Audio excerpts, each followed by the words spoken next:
Hi, Titty. Here I am. Sorry, I didn't have my sound thingy on. How you doing? I'm doing okay. I I am. I was going to say I'm trying to go back through yesterday's meeting mhm, and make an outline of it so I can understand. What there was so much that was covered, I know. and I'm just like, I thought you ran it rather well. you did really? Yeah, I did. You gave everybody a chance to say their thing and everything. Yeah. Nobody got terribly at each other's throats, and it was good. No. You know what it occurred to me, and I'll tell Jerry or Cherry when he shows up on the line. Oh my Right. God. That was I almost cute. lost my marbles when I saw that. It was so funny.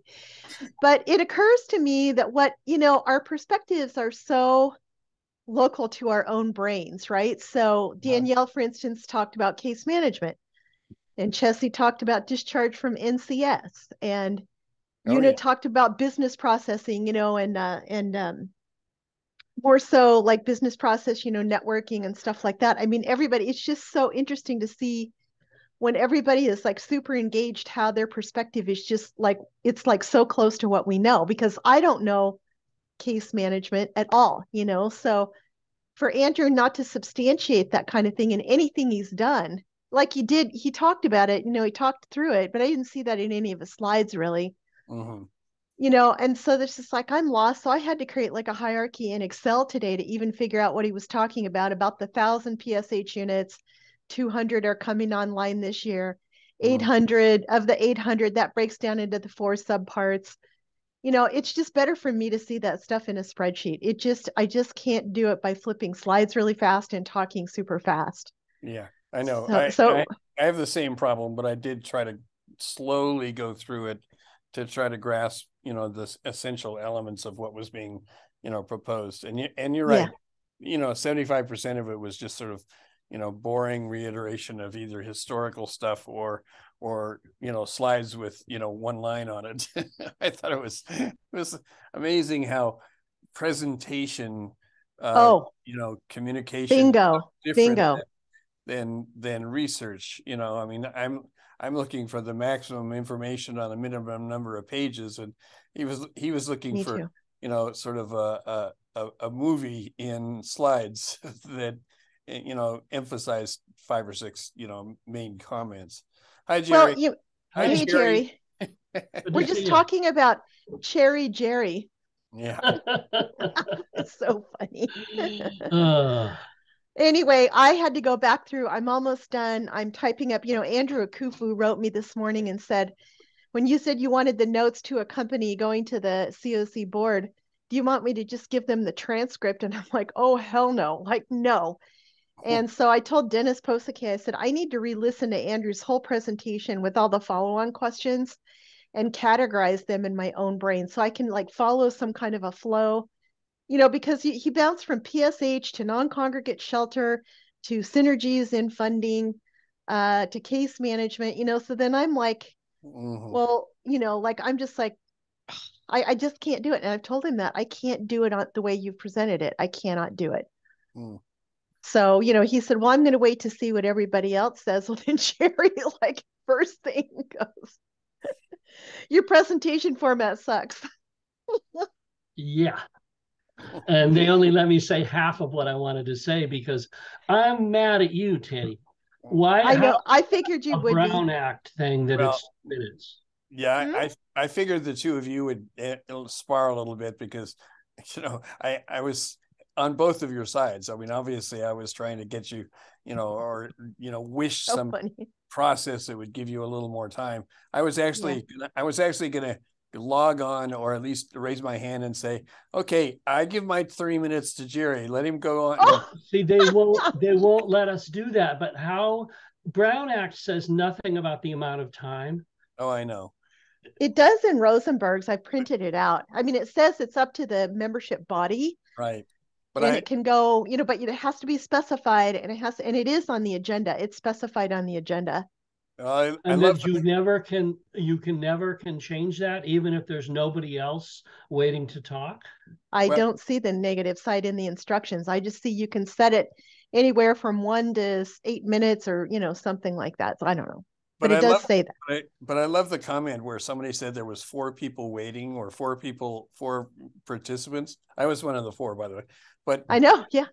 but I mean, it was sort of like, so is anybody interested in asking us if we are going to talk? Because if we're just sitting around listening, it shouldn't penalize Jerry. I mean, if they're really trying to say, Yeah. if you're trying to hear from people, and you could say, well, how many of you want to say anything? And nobody says it, we all go, no, let Jerry talk. And see, there's definitely an opportunity to put into the local rules that at the discretion of the chair, time may be extended. And I will bring that up at our planning meeting next week. And you know what's funny? It just occurred to me what would have been so hysterical is if Gregory had his cell phone on speaker and you called in through the cell phone and through Gregory's. Yeah, right. Well, the other thing my time. And it would have been, and it would have been like this, like, where's my phone? It would have been like this, like Gregory, like this. Yeah. Yeah. Well, the other thing, Teddy, the other thing you should realize is every Board of Supervisors meeting that I've been at, there is some attempt by the chair to figure out, when we were all in the audience, like, how many of you want to talk? And the 2 versus 3 versus 1 versus whatever was variable based on, we got 30 minutes. How do we divide it up? And that's I will bring that up because Dave Kiff does not love the Brown Act, and he's said that several times. And historically, it was 3 minutes. Yeah. Right. And all of these community meetings forever. And then for some reason in the Zoom, and I think it had a lot to do with Chris Corsi when he was on the city council. So many people were attacking. That's when they morphed into 2. Yeah. And both bodies have gone to 2 now. And Dave knows Dave Kiff in particular knows how frustrated I am by the 2 minutes. Oh, well, I mean, Chessie called me this morning. Una texted me. Kathleen Tandy was like, how did it go? I'm like, I'll need to like rest for a day and tell you tomorrow. Like, I just need to sort this out. Yeah. And I mean, and I will say that philosophically, and I guess theoretically, the way Andrew has pulled this out, it's understandable. I'm not going to say it's workable. I don't think he did any kind of risk management at all. It's total bullshit. Yeah. It's like his numbers do not make any sense. I know. And there's literally no opportunity for the board or the public to look at his underlying numbers and where he pulled those out of his ass, so far as I'm concerned. So, the board needs to direct that all of his underlying documents be made available. Where did he get those numbers? Yeah. And, here's the other thing, Jerry. Well, like a favorite mutual friend of ours knows how the housing authority worked very well. So I'm having her watch the video today in that little segment about number 4 through 4D for the PSH breakdown and all that kind of thing. Because honestly, when on another slide that he didn't show yesterday, but in his 250 million slides, he's got one that says, 500 vouchers turnover a year. Jen almost fell off her chair. And I said, like, I don't even, well, I don't know now, but I don't know what it is, but I mean, the thing is, there's no citations, like you say, there's no citations. So you don't know if it's real, because you hear Martha Cheever say one thing at the CD committee, and then Jen is telling me stuff. And, then he pops it in there, then it changes. I'm like, shit, you guys could just use like a training in business communication or presentation, because none of it ties. And that's, I think, what frustrates Dave is I'm like, I used to be in finance. It needs to tie, like, all these different information sources, they need to be the same for the same data point, don't make us guess about that kind of thing. So anyway, I went through it, and Dennis called this morning and he said, well, I think that, well, first of all, Chessie called and said, well, it's just kind of funny because you can kind of tell that you and Andrew are in competition. And I'm like, no, I'm really not. I've done reporting for stakeholders for 25, 30 years.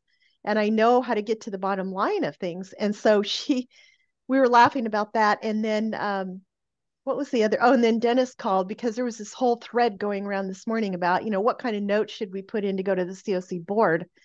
And I wrote back and said, were you really intending to take this whole thing to the COC board next week, like in 3 days? Because we have a holiday coming up. Right. And then Dave punched in and said, well, my 2 cents, why don't we give him a very high level overview and then give them the documents afterwards and then come back at the March meeting? I'm like, that all makes sense to me. But Andrew told me his contract had ended December 31st. So unless he's very certain that he's going to get that RFQ from you, I'm not sure how much free work he wants to continue doing. So, I mean, there's all these variables. And then here's Dawn. Dawn is like, oh no, we don't want any shelter stuff. We don't want to put any of our money into shelter. And he's calling me in the morning. Well, I guess this is just the drill, right? This is just what happens. It's like all this malarkey goes on in the backside, and then you got to. So, I mean, when I'm sitting on the meeting, I'm trying to synthesize all this stuff in my own head about, because Andrew was flipping through there so quickly, going from here's like a whole shift in PSH to here's a whole shift in IMDT to God knows what, I got to sort it all out. But anyway, it was just like, I always get tired after those meetings. So, but I think the conversations are good. I'll just say that. At least they're. Yeah. So 2 things happened yesterday. Is I sat through the entire HMIS meeting. Oh, you did. And I gave Ty kind of a critical time. I'm not trying to give anybody a hard time. Yeah, I know. I'm giving them a critical time. But this is a quote from yesterday morning. Outreach is not coordinated at all. So you have host and IMDT and all of these things that are literally not, they don't talk to each other. They don't collect data. They don't do the notes. Okay. They don't have an explanation of what they're doing. So on one meeting, they're admitting how bad they are. And then at this meeting, they're letting a consultant who wasn't even part of the strategic plan preparation prepare the implementation of the very same strategic plan with not a single citation about which strategic plan goal any of these items address. I know. And then Margaret Slike actually seemed to pick up on what I said, because that's the only thing from my comments that anybody supported. But then somebody else blasted her. And it's like, what the hell? Well, I think, Jerry, what happens, I was aware that Andrew said, he volunteered for a lot of stuff here to get a county contract. So he was in the strategic planning meetings. I do know that, but and I don't even know which, goal, sub-goal, and sub-goal, he's referring to out of there about the outreach teams. He has to. If this is a strategic plan that's been itemized, he must, and he's implementing it, he must say what he's doing, because that's the only way we're going to figure out what we're not doing that we've promised to do. Well, and on top of that, any way that you start out things like this is you have a problem statement right at the beginning going problem. All the by name lists, like Dawn made everybody track their own by name list in every jurisdiction. Solution. So it's like a problem solution kind of format. But to your point, when Andrew comes up with this stuff, I'm sitting there going, why is this even an issue? We have a ton of outreach people. Why don't you just retrain them or swap out why is it a whole new construct? So there's no framing. It's just like, here's my recommendation. And then he shoots on to the next one. And I'm like, wherever he got the whole PSH thing, I was just like, my head is spinning. I'm waiting for Jen she's going to watch it. Yeah. And I'm waiting for her to weigh in on that. But, it's just then to complicate matters, Dawn jumped all over Ty last Wednesday and basically said, if you can't write an RFP that is going to eke this stuff out, then maybe you need, upgraded staff or something to that effect. And I was like, what? You actually said that? And he goes, yeah. And then Ty got miffed at me and said, well, you need to talk to Dave about that. And Dawn said, yes, it is fair. I will talk to Dave. So then Dawn calls me and he goes, I'm always the one. He goes, I hope you don't get that RFQ, honestly, because, you're the only other voice that ever backs me up. And I'm going to talk to Dave this afternoon about this or that. And all of a sudden, and he goes, and then Teddy, you need to speak up to Dave because I can't be the only one. All of a sudden I get a meeting invite Wednesday afternoon for something totally out of the blue that it's going to be Dave and Dawn and I on Monday. So then I say to Dawn yesterday, what are we really going to do in the meeting on Monday? He's like, I'm not quite sure. I'm like, what did you tell him? Let's start there, So it's just like, well, it's the only time, you know what I'm saying, that I've got to get going on the clients next week. But I'm just saying, the back channel communication is really destructive here. And in my view, for strategic planning, I would have fixed that first. I would have put that top priority, because they're just shooting at bunnies out there. They're just shooting at anything, and it's just not going to change. Right. And it doesn't make any sense. And so no. So anyway, I love both of your perspectives. They're really interesting. Yeah, I'm definitely going to dust off the super negative document that I gave only to Dave, because I didn't want to offend Andrew. So I'm going to completely dust it off, reanalyze his 200 pages. It was 169 pages before. Now it's 207. I'm going to dust it off. I'm going to articulate that. I'm going to send it to the whole board, and then I'm going to disappear. No, you're not. Don't do that. Don't start your dusting at 2:00 this morning until I give you my notes compilation, because I'm just bulleting, I'm just bulleting what he said for under each, thing that he didn't map out to the strategic plan. I'm putting 3-4 bullets about high level points. And then right now I'm on the part where Chessie is actually saying, what her concerns are. So I've gotten through everybody to Chessie. I'm almost done. Then I got to clean it up. I told Dennis Posake, I said, I'm going to send it to you. I'm going to put my own concerns that weren't voiced in gray highlight along with everybody else's concerns. We'll pull it back. We'll pare it back, and then what I want governance is to not have to wait. The goal is for governance to see how comprehensively people asked questions yesterday, so that maybe they get a hint about, well, maybe I don't need to ask that, or maybe I'm uncomfortable and I want to go deeper on that. But I said, these people do not have this kind of time, to sit with the whole Andrew thing from top to bottom again. Yeah, and especially with no direction. I mean, Gregory, you've got the money that's coming. That's what we should be talking about, is what are we actually going to do with the money that's coming? Sure. And this 8 million. Yeah, but talking about that is even farther out in their imaginative stretch. Right now, they're just trying to handle what they've already got on the table, given what the strategic plan is. And I was so Teddy, I really would like to get what you are going to provide to Jerry sent over to me. I'll copy to both of you. Yeah. I mean, I'd love to keep up with both of you. I want to say a couple of things about my perspective, because I wasn't going as deep into either the document or a strategic plan or even the meeting, but I thought I'd write something to Dave on the base. By the way, I've been cautioned 3 different times to not call him David. I don't know what his preferences are, but only Dave. He told me, Dave. He said Dave. Okay, all right. Just as an update, to preface what I'm going to say, the 610 Wilson project is off the table. The city said absolutely not. They would not allow us to use that. And so Dave basically said, okay, how about we go for the Veterans Building, the parking lot around it on the back sides of it. I can give you that without any opposition. I'm sure the neighbors are going to put up something, but the county will cave these. I mean, the county is going to back me no matter what.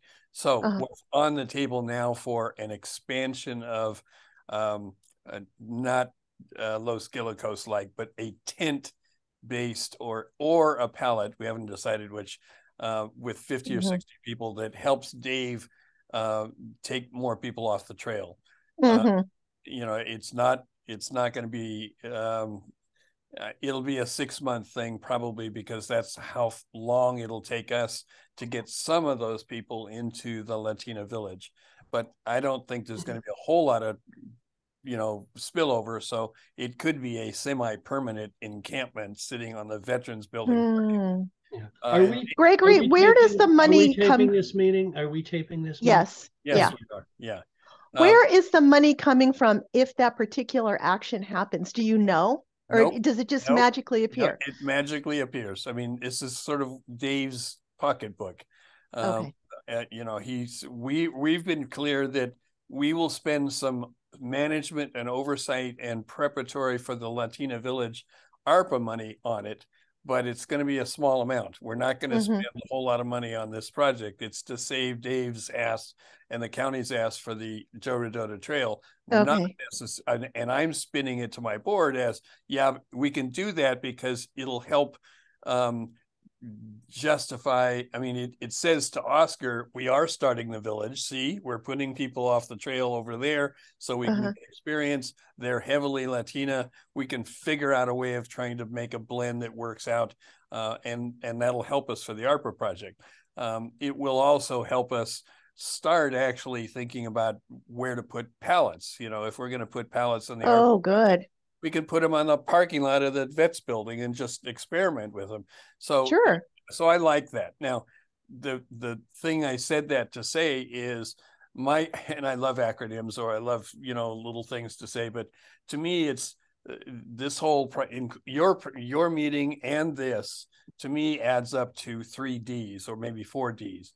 Diversion, which is what I'm calling what I just described. It's just diverting people from the trail over to here. Has nothing to do with your strategic plan or you know, the money that's coming down. It's just a diversion to help homeless. Okay, that's the first D. The second is deepening. Now, this is maybe the wrong word, but that whole concept that Ginny Lynn and everybody else is saying, which is, oh my God, we got to pay people more. We have to figure out some way of it's, to me, just, it's not going to serve that, if any, more people. It's just deepening the pocketbooks of the people who are running the place in the first place. And I'm upset about that, because though I understand we all under budget, we all underpay, and we all that stuff, it's like, so there's 6 million outside and 9 million possible. You're going to take the other 3 million and just simply give people raises?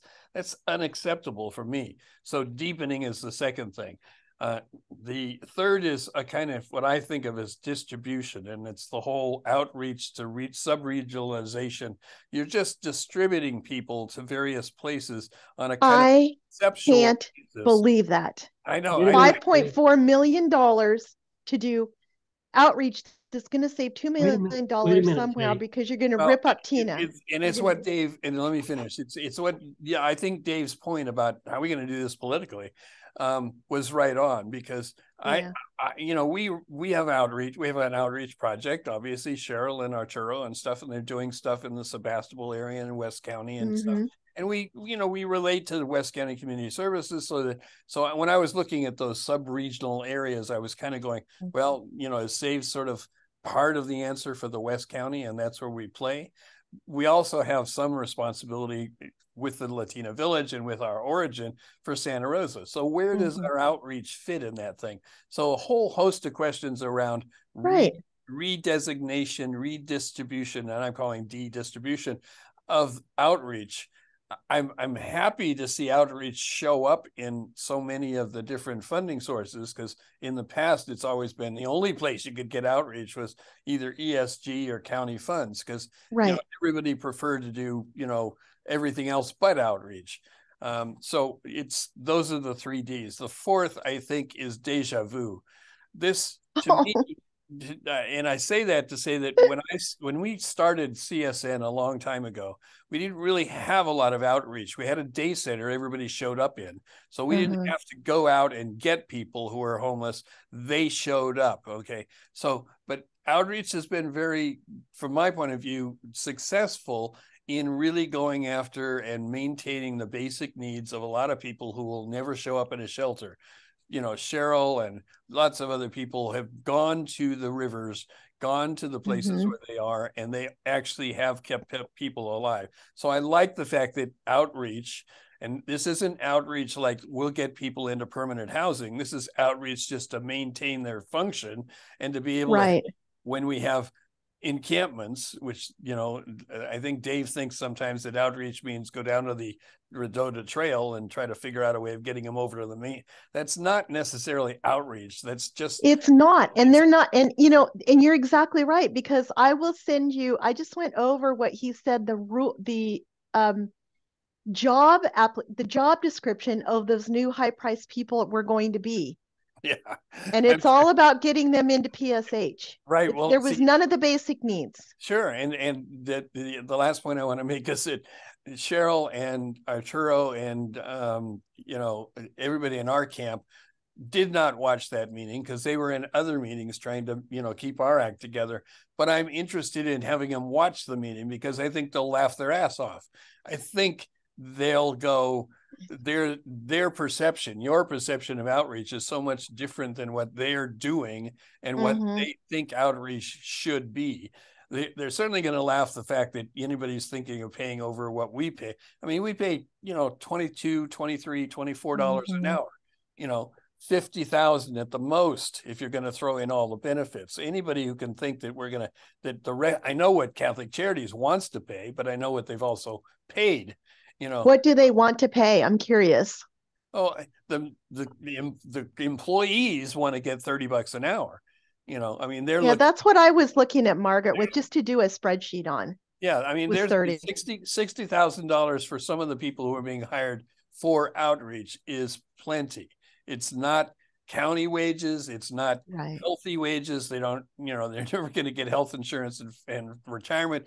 But basically, that's what it will take to get people who are talented off the streets and into something that's stable in order for them to relate to the county services and clients and their own standard of living. But this idea, okay, so let me jump to the money that I'm promoting at various places around the county to think about coming down the pike. Because I think it's going to take your strategic plan and add at least another element to it. The idea that the fifth point on that plan that says increase their income is what I spent an hour with Antonio Vigil this morning in JobLink, because nobody really does that. Everybody hopes that somehow people will get jobs. Except for Antonio, there's not a whole lot of people around who are really working. And I know you're going to balk at what I'm saying, Jerry, because I know you think there's lots of things in human services that do it, and they probably are. But there's no measurements going on. There's no real, this is how we've really helped people get jobs. Right. Now, setting that aside, let me just tell you that of the $2 trillion that's coming down the pike, there's like at least half a trillion that's aimed at vocational education, trying to get people into jobs, poor people into, all of a sudden Congress has got that not everybody needs to go to college, and they've wedded that with, we're going to fix up homes, we're going to fix up cars, we're going to make all those crafts, all those vocational careers that people used to go to school and get to and learned how to do and ended up in a job that they're not doing anymore, and that nobody's getting trained in how to do who are poor. And they've wedded the two. They've said, in effect, we want you, meaning all the counties, to find a way to train a whole lot of people who need jobs, give them healthy wages. They're talking about Davis-Bacon wages for people who are coming off of homelessness, Wow. So what I was saying to Antonio today, who's got a little, we'll help people get, uniforms and boots for their stuff. And I said, have you got any ideas, which he has, to try to take a whole lot of poor and homeless, but basically just everybody who needs and wants a job, who's got capabilities, through a either JC sponsored or old CETA based things, where we can give them the capability of learning what they already half know. If you just look at homelessness, half of them really know how to fix bikes. They know how to fix vans. They don't know enough to really do it well. But if we can figure out a way of having what we used to have in CETA, which is transportation improvements to keep people from using cars. Pete Buttigieg said in the meeting in Washington, that what he really, really, really wants is to be able to spend this money to get people out of cars. That's his whole thing. And he says, and basically he's saying, we can do that using this money if we're really smart. And I think that if you could enlist the bike people in Santa Rosa or in the county with we're going to fix people's vans up so that they can at least be mobile and not have different things, with $1 million of this new money. And I'm trying to figure out how much of the new money we're really talking about, because it's really hard. It's unlike ARPA, where you can say 5 billion for this and 10 billion for this. The law doesn't really have those big chunks.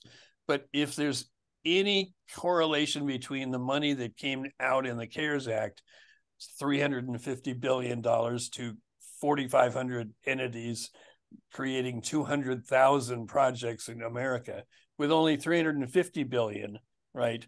That now we got almost 2 trillion, right? Wow. So there has to be at least 4 or 5 times as much money that's going to end up in either the state hands or the county hands.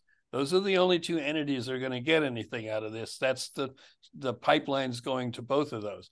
Now, so if Newsom really gets that this is his interdepartmental coalition of every other department he's got, transportation, energy, resources, all the people who are not at the homeless council are going to now be in their own council to spend their 2 trillion. And if he can bring both of those groups together and focus on equity and poor and homeless, his priorities, then it will be a major infusion of state funds to entities like COC and other stuff, because they don't really have pipelines to anything else at the county level. Maybe the county should create something that's sort of the COC for transportation, energy, broadband, because there's lots of key words in the 2 trillion, but they don't have any really home at a county level. They have that. No, what's it called, Jerry? What's it called? It's called the Economic Development Board. Okay. This month, that when you're doing that description, so the key person there is, so Antonio works for HSD. Yeah, he works. So his boss is Katie Greaves. Okay. And so Katie Greaves, if she's been super quiet for many years, but in terms of a smart person who could make this happen, she comes out of public health originally. So she's So I'm going to make a bad joke, and then I'm going to go back to what I send you. So my bad joke in terms of bicycles and painting and stuff, I do know that homeless people are talented in painting bicycles with felt pens. I'll never forget sitting there with some guy who was painting a stolen bike by just using a felt pen to change the whole bike. Yes. He was, oh my God. And I was standing there knowing exactly what he was doing and ignoring it because he wasn't my client and I didn't want to poke the bear. But having said that, and when we get back to the outreach thing and the by names list thing. Hey Jerry, hold 1 second. Hold. Gregory, what's the name or title of the money that you were just referring to? What act or thing? Okay, all right. And I said this to the Board of Supervisors or the City Council. BIL. Oh, those things. Okay, the things IRA. you sent. Okay. BIL, IRA. Okay, got it. Now we have ARPA, BIL, IRA, and then CHIPS, which is another adventure into technology. But BIL, IRA, ARPA, and what the special assistants to the president said, there's 3 of them on this great panel. You guys really need to watch this thing no matter what. And then Buttigieg, what they said was, we want you to mix and match. We want you to use all this in one collective bucket. We don't want you to be thinking that Pete said, my 25 programs get to play with their programs and these, and it all ought to be figured out at the local level. So what we did, I thought Sonoma was pretty bold when it said, not only are we going to try and make this community controlled, but we're going for equity. Of the 4,500 entities which receive this, there's about 10% that were really bold. Everybody else was, like, let's put it into 1 thing or 2 things or 3, and let's do it at the Board of Supervisors level and nothing below that. When we said, we're going to make this 16-member group really important in the process of trying to encourage, applicants and to be able to figure out a way of using the portrait of Sonoma as our touchstone for what it is, we stuck our head out ahead of a lot of different counties. And it was noticed. And that's it. And so we're going to fix the Great Society problems with this 2 trillion has legs in Washington. They are, the first batch of money went through Janet Yellen. Treasury had most of it. Housing and urban development had a little piece of it, and education got something but never got it off the ground. None of those characters, except for Marcia and HUD, are in this mix. Biden consciously took 3 people who are not department heads, who have never been in his cabinet, and put them in his cabinet. And one's a mayor from New York or New Orleans. One's an ex-governor. I mean, they're very bright, and they're saying basically, we're going to be flexible. We're going to be local. They talked to these 300 people from counties at the NACO conference, like, we really want to be a partner with you guys. Well, that's good. I did save the email that you sent about that. I just haven't had a chance to look at it because of getting ready for these 2 meetings this week. So that's good to know. Okay, cool. The other thing I didn't know was Dave was there. He was there, and so was Gore. They went together. Okay, so I'm waiting for the next board meeting because I have a feeling they're going to be as excited as I am about, hey, we got some money coming down the pike, and we can use it to try and fix some things that we haven't been able to fix, and bring people together who haven't been able to be together. That's a big hope. Okay, so the powers that be are going to put that money through the Economic Development Board, probably in large part. Except they're also going to be including Johan. I mean, I can't believe that Johan in county public is not going to be at the table. Johan? Yeah, it doesn't. The workforce guy. He's the public works guy for the county, right? He's the guy who's public works. No, that's, and I'm just saying in terms of the way that they're going to channel it and what they're doing with what they did with ARPA and stuff. So if we go back to transparency, have I ever said that before? No. So Never. So, but in terms of that whole outreach thing, we don't have any data whatsoever what Host even ever did. That's what. We don't have any of this.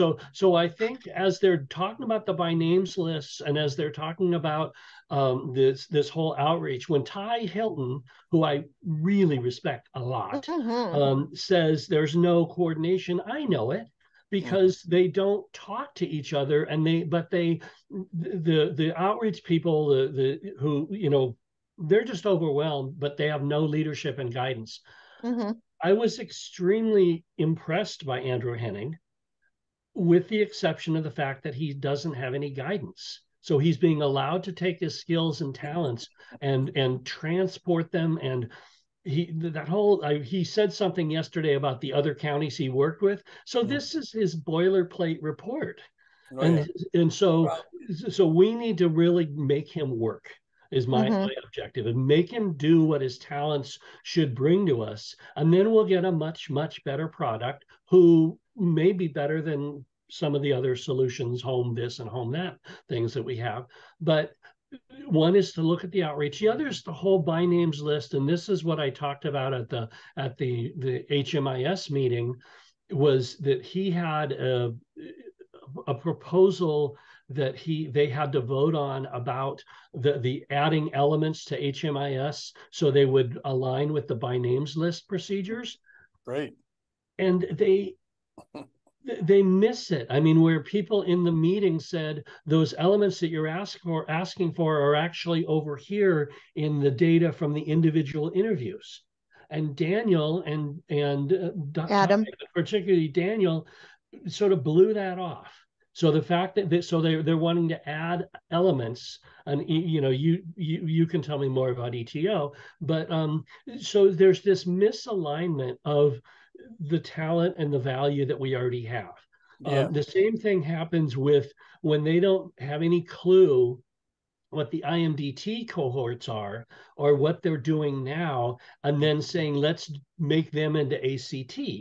Right. What the fuck is he talking about? Well, I wanted to ask you about that, Jerry, because I'm like, first and foremost, my question about that, when it sunk in with me, what he was saying is, why are you coming to the funding and evaluation subcommittee of the COC and not Tina? Like, we have no purview over even making a comment about that. And does Dave have purview over Will Gayoski and the current leadership of IMDT? And because if we can get all of that under Dave, we can fix it. Because, but it's that overlap between behavioral health and homelessness that they haven't aligned. But the leadership on the behavioral health side could handle this. If we put Ty Hilton, Will Gayoski, and Dave Kiff in a room, along with the staffing of Ty Hilton, they would, and said, here's all the plays, fix this. They would come up with a very reasonable plan. Not Andrew Hanning, not Jerry Lalonberg, not anybody, but let the existing quality staff, with the exception of Michael Gauss, be in the room where they're given all of the toys to play with and build a new machine. So interestingly, well, I was just going to say that the meeting that Dawn somehow prompted that neither Dawn or I can figure out the context for on Monday. Dave didn't invite Michael Gauss. I mean, it's a holiday, right? But he wasn't even on the email. So it was Dave, myself, and Dawn. Whatever we're talking about, it may be, because Dawn keeps, he keeps his chiming up of, we need an RFP that, is rigorous, and we need to structure the RFP so that, we only pick the best programs. I said, okay, just as an example, you heard me yesterday say, strike anything about the providers having to adhere to system performance measures or system stuff in the strategic plan, because on an individual basis, that's not possible. Control. They don't, they have no control, right? So Michael doesn't even get that.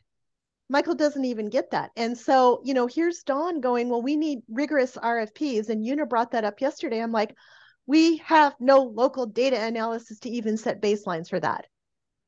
We don't know what the performance is for Sonoma County in any I got so much out of that little rapid rehousing thing. We have a real opportunity. They're all hot on the performance review because it's going to be due. If we can change, so that one of the better reports Chuck Modern ever did was the agency by agency analysis that he did 2 years ago in April. It was a very, very hard-hitting, explicit description. So if they're having to do that now, and we sort of basically say, let Chuck do the same thing again, but also ask Chuck to determine what's happened in the last 2 years based on his baseline. And because what that analysis 2 years ago said was, nobody is even accounting for the income increase that we're required to account for. They're just not.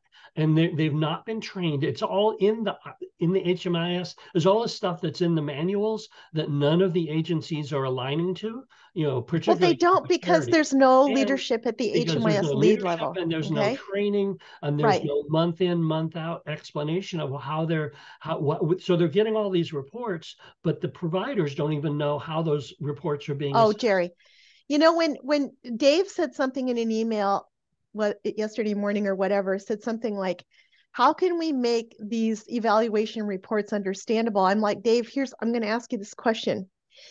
I can help you teach to the test, but do you understand how far in arrears Sonoma County is with pretty much the rest of the COC land? So by giving the evaluation spreadsheet that I did, which is the bare minimum data elements, bare minimum, why would you not expect the providers to get into that, start looking at their data, figure out what it means? It's easy stuff. It's diversity and equity. It's income change. It's, the cost was something I threw in, but they don't know how to look at their own data, and neither does the evaluation team. So I'm like, well, you tell me what you want. You want to keep people back here in elementary school or even pre-K? Or do you want to bring them up to so they have basic skills to analyze their own stuff? Yeah, and I think you're absolutely right.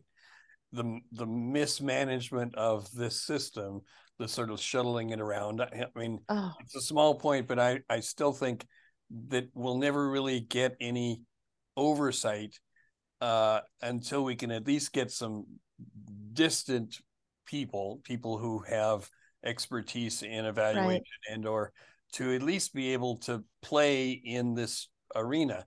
I'm constantly frustrated by having to tell people how to find when meetings are, because the CDC website still contains all the how you find out and what's going on.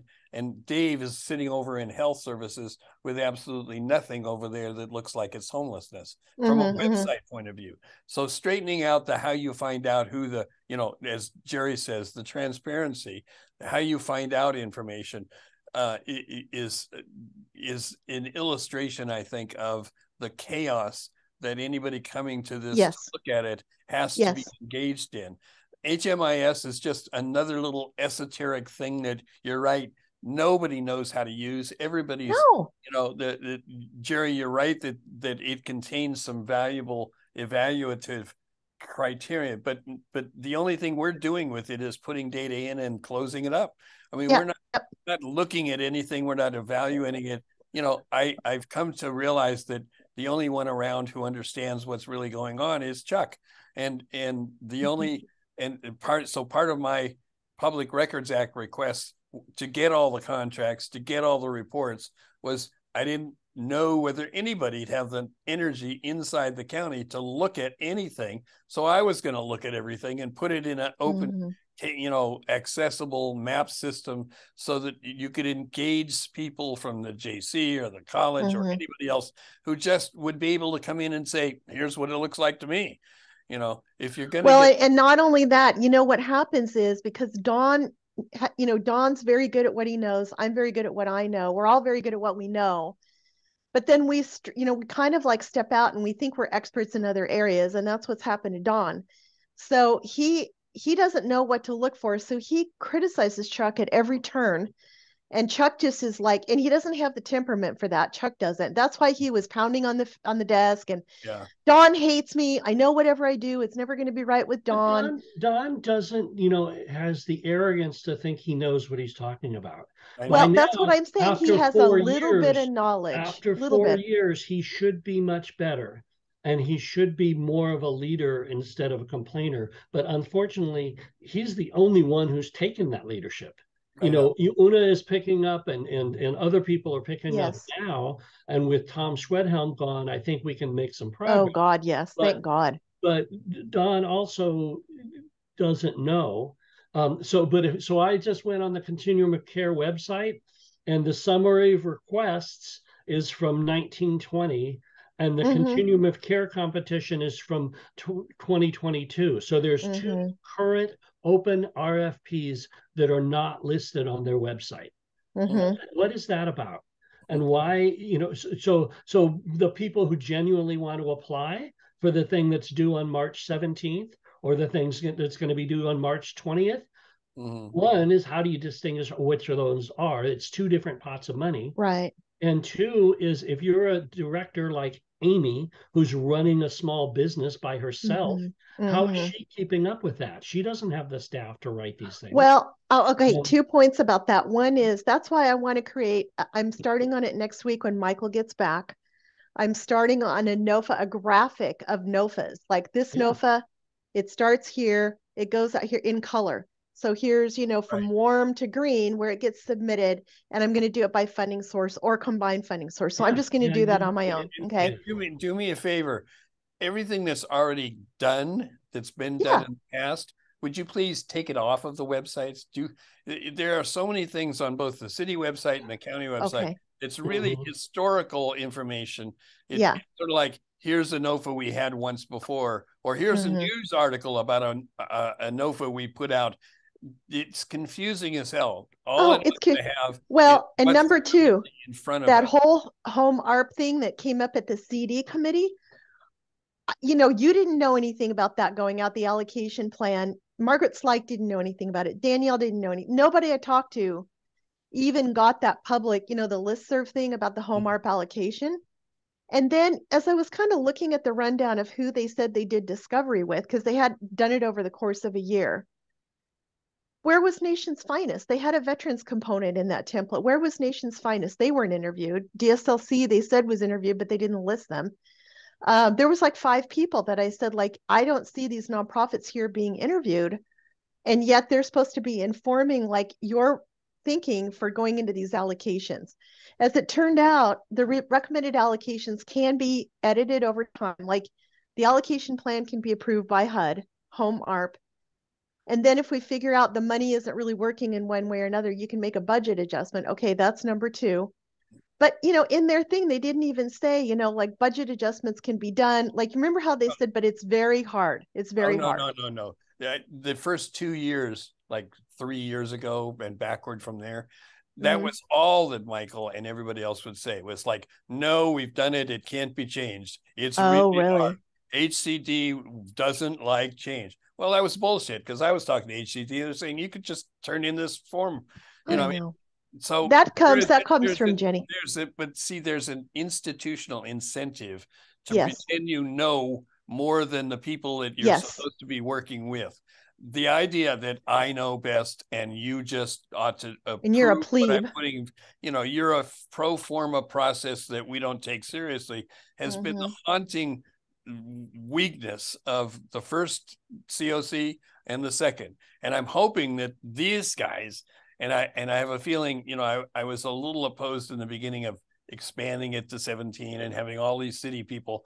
The value of having the city people is they don't tolerate bullshit nearly as much as Leap or anybody else who comes on who doesn't know right staff should do. When a staff says I can't do it, that's why I liked Don from the beginning. He wouldn't put up with I can't do this or I don't know how to do it. It's like, well, then get trained, damn it. Yeah, and that is the highest, best use of Don, really, honestly. The fact that now one of their priorities is to align all the by name lists, that was Don's deal. I spoke with him 1.5 years ago. I said, don't distribute this. Here's the 10 reasons why. He goes, okay, thank you. Now one of their things, which is going to cost money, is to pull all the regional by name lists back together. But the value of Don is that when he is clear about things, and, I connected him with TA providers that I knew. I gave him all kinds of reading before he was super busy with this new job. But it's like I say, COC is like, it's always shifting and moving. And you can't think that you can't read like one piece of guidance from HUD and figure it out. You have to experience it for several years. Yeah. That's the flaw of the COC. But, his value is definitely that once he's really understanding things, he'll be like a bulldog. Right. Yeah. And he doesn't care. Not about Don, although by names list is his baby. I'm seriously concerned that what they're doing with the by names list is illegal. Why? That, I have not seen the confidentiality agreements. I've not seen their plans for how they serve people. I've not seen who gets to come to the by names list group. I've not seen, especially I don't see anywhere where they're notifying the client that they were discussed at the by names list. It's in the ROI, Jerry. The clients have to sign those release of informations and they go in the HMIS. Oh, can I find that ROI on their website? You're going to have to ask Ty, but clients need to sign a release of information. And then what we did but what we did in Lake was put it in. We put the date that it was signed. We put a trigger in there for 2 years. It was going to blow up like a message, okay, it's expired after 2 years. And we have a report. Now, not that they ever use the report, but I set that same thing up in ETO. Here's the date they signed the ROI. Here's the date it's due to expire. Okay, so if I have done this for the last 3 years or 2 years when they've been doing this, and nobody's ever talked about how to be on that ROI, so it's only the funded providers are somehow on that ROI. The people on the ROI are the ones that are in the HMIS. So it links directly to who are the participating providers putting data in the HMIS. That's what the ROI covers. Right. So I'll go back in and look at that and get the information from Ty. He promised yesterday that the new ROI was coming out yesterday. So where that is and what that looks like is really important. It's this whole, and then the sub-regional concept came out of Built for Zero. But I know. I asked Andrew that at the last meeting. How is that justified? And then the other thing that they wouldn't give an inch on yesterday morning was that seniors should be included as one of their priority populations. And their response was, no, by names list doesn't include that. And that's like a serious flaw, because senior homelessness is increasing hugely. And we can predict it will get worse with the housing. And it's a federal priority too, Jerry. It's a federal priority. You know, Ty is taking it from everybody. And so when Dawn spoke with him on Wednesday and said, well, and I need to read exactly what he said, but it was something to the effect like, if you don't, you know, because Ty was, we don't have enough time to write notes like that or do the research or whatever. And Dawn goes, well, if you don't, you should get some expertise from outside. And then Ty blew up at him, not quite as bad as Ty blew up at Danielle a couple months ago. But he blew up and said, you need to talk to Dave about that. And Dave said, fair enough, or Dawn. And so Dawn said, fair enough. And that's why he then called Dave. But before he called Dave, he said, you need to speak up, Teddy, because I can't be the only one, you know, with this cranky voice. And I said, I will. I'm figuring out a way to do that. I said, I turned in that stupid RFQ. I really wish I hadn't even done that right now. But I did want Dave to see my, you know, my background. Yeah. Mhm. So I said, when they're supposed to make it like call people for interviews this week, if they're going to call them at all, or this week upcoming. And I said, when this week goes by, I'm going to ask Dave if he just wants to go to lunch. I said, there's no other way to do it. You know, and Margaret and Danielle and the provider group are trying to get an all-day retreat with Dave and the staff to kind of clear the air because there's so much bad blood there, you know, and mistrust going on there. I'm going to let Chuck know